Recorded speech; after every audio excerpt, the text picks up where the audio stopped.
Take me through your thoughts on the 90 minutes, because it's not an easy one. Amazulu really tried to stamp their authority here in their home ground. I thought we were in control possession-wise. They were sitting on the block. And you know, when you play against blocks, the threat becomes transitions in attack. Now, game number 52, you could see the tired bodies, not as fresh, not one of those games where our last pass makes a decision. I thought we were also erratic on the last pass, a bit desperate in trying to play behind. Maybe one rotation in the middle could give us a more clearer opportunity. But yeah, it is what it is. But the gains that I thought we had, a young man scoring a goal, we still give opportunities to the young ones.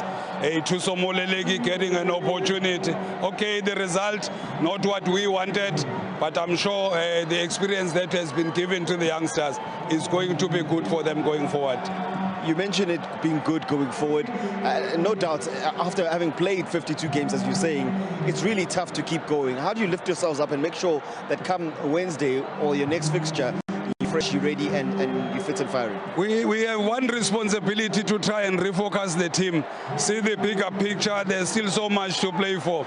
And these players, like I said, no complaints. They give their heart and soul. But you could see that conditionally it's taking its toll to some of the players that have been exposed to so many games. We keep going. We go into the next one. We'll also fight again, try and represent the badge the right way.